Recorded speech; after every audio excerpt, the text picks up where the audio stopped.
Assalamualaikum warahmatullahi wabarakatuh. Nama saya Gus Haryantono Aji, NIM 2017-212. Di sini saya akan menjelaskan sedikit tentang kontribusi Muhammadiyah di kancah ekonomi. Eh, Muhammadiyah didirikan oleh Kiai Haji Ahmad Dahlan, yaitu tepatnya pada tahun 1868 sampai 1923.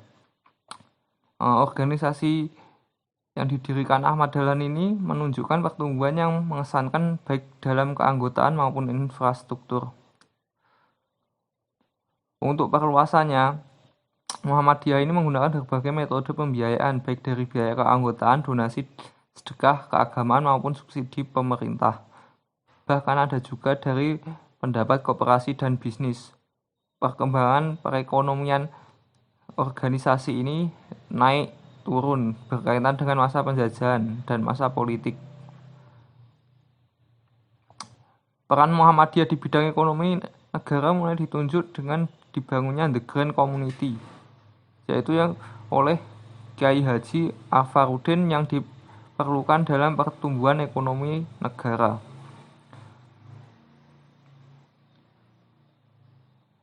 Dalam dialog bisnis Muhammadiyah yang disampaikan Kiai Haji Afaruddin memberikan pesan dengan judul Muslim seharusnya tidak meninggalkan masalah ekonomi. Terdapat dua hal yang menjadikan landasan Muhammadiyah dalam menekuni bidang ekonomi, yaitu yang pertama, Muhammadiyah memiliki kepercayaan untuk terus bekerja di bidang bisnis amal. Ini karena upaya mendorong amal itu tidak kurang dari upaya amal.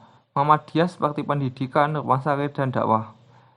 Yang kedua, eksekusi dari potensi Muhammadiyah sendiri yang memiliki amal usaha.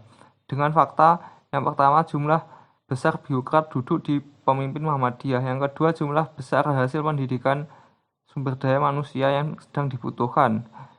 Yang ketiga, bahkan pengusaha di dalam ormas besar Muhammadiyah, jumlah anggota Muhammadiyah itu sendiri. Ini sejarah organisasi tersebut. Sejak dahulu Muhammadiyah memang berasal dari kalangan pedagang dan industri.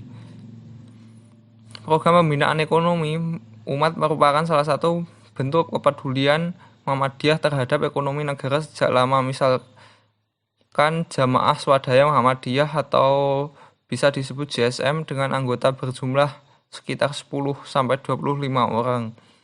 JSM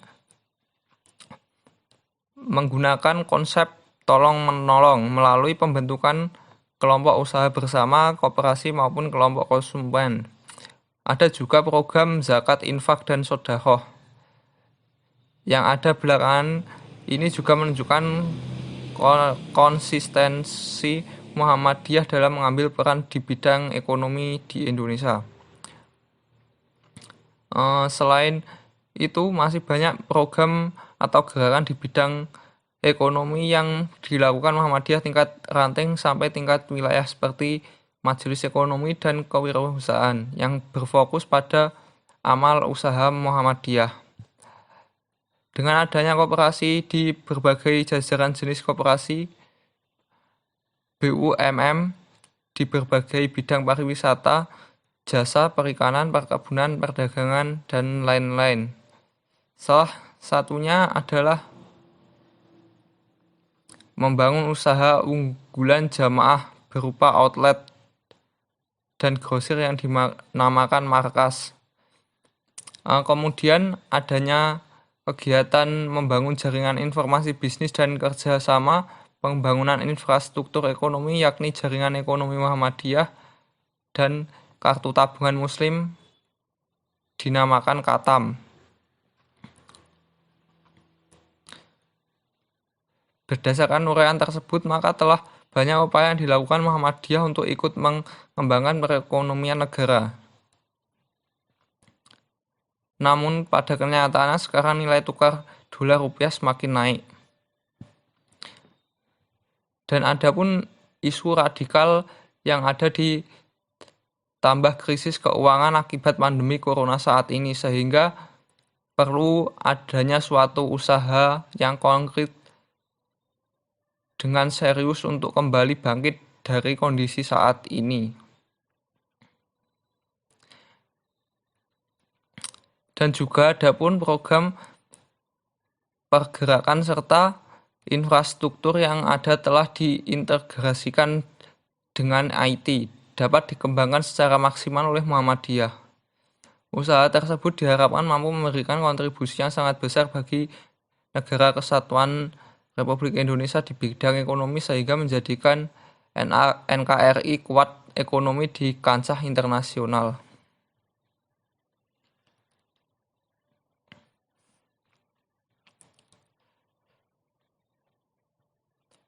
Yang kemudian teori utama mengenai masuknya Islam ke Indonesia. Teori masuknya Islam ke Indonesia, emang sejak zaman dahulu bangsa Indonesia terkenal sebagai bangsa yang ramah dan suka berinteraksi dengan bangsa atau negara yang lain. Oleh karena itu banyak bangsa lain yang datang ke wilayah Nusantara untuk menjalin hubungan dalam berbagai bidang khususnya perdagangan. Ramainya perdagangan di Nusantara juga menyebabkan terjadinya penyebaran agama Islam di Indonesia. Waktu masuknya Islam ke Indonesia berbeda-beda setiap daerah. Namun masuknya agama Islam pertama kali di Indonesia lewat Pulau Sumatera ketika Kerajaan Sriwijaya berkuasa. Jalur utama penyebaran Islam di Indonesia adalah melalui jalur perdagangan. Selain jalur perdagangan juga melalui jalur perkawinan, jalur dakwah, pendidikan, dan jalur kesenian. Jalur perkawinan dilakukan oleh para pedagang Islam yang biasanya tinggal di kota-kota lepas pantai dan membentuk perkembangan-perkembangan untuk menunggu angin musim. Pada saat inilah beberapa pedagang tersebut melakukan pernikahan dengan para wanita pribumi. Karena pernikahan tersebut akhirnya para wanita pribumi kemudian memeluk agama Islam. Proses awal penyebaran agama Islam di Indonesia menimbulkan beberapa perbedaan pendapat di kalangan para ahli sejarah. Hal tersebut muncul karena belum ada kesatuan pendapat antara para ahli sejarah mengenai proses awal penyebaran.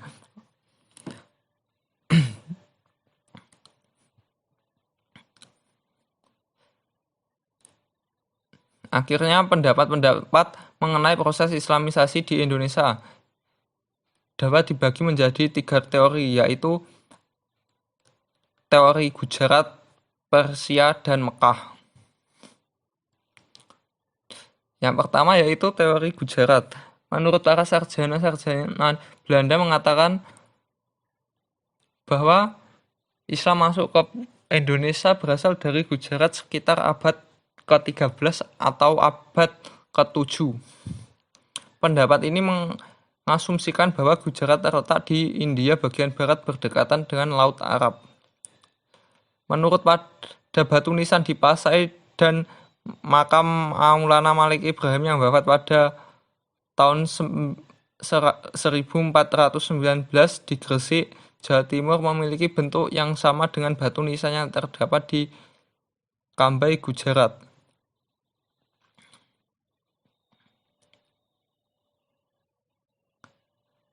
Yang kedua, teori Persia. Menurut Hussein Jajadiningrat mengatakan bahwa Islam yang masuk ke Indonesia berasal dari Persia. Pernyataan tersebut didasarkan pada kesamaan budaya dan tradisi yang berkembang antara masyarakat Parsi dan Indonesia. Tradisi tersebut antara lain terdiri dari Muharram atau Asyura sebagai hari suci kaum Syiah atau kematian Husain bin Ali, dan tradisi Tabut di Pariyaman, Sumatera Barat, dan Bengkulu. Yang ketiga terakhir teori Mekah. Teori Mekah mengatakan bahwa proses masuknya Islam di Indonesia adalah langsung dari Mekah atau Arab. Proses ini berlangsung pada abad pertama Hijrah atau abad ke-7 Masehi. Tokoh yang memperkenalkan teori ini adalah Haji Abdul Karim Amrul atau Buaya Hamka, salah seorang ulama sekaligus sastrawan Indonesia. Hamka mengemukakan bahwa Islam berasal dari tanah kelahiran Arab atau Mesir. Kemudian hikmah masuknya Islam ke Indonesia yaitu kita bisa mengetahui perjuangan Islam di Nusantara yang mengajarkan kita untuk tetap selalu beristiqomah.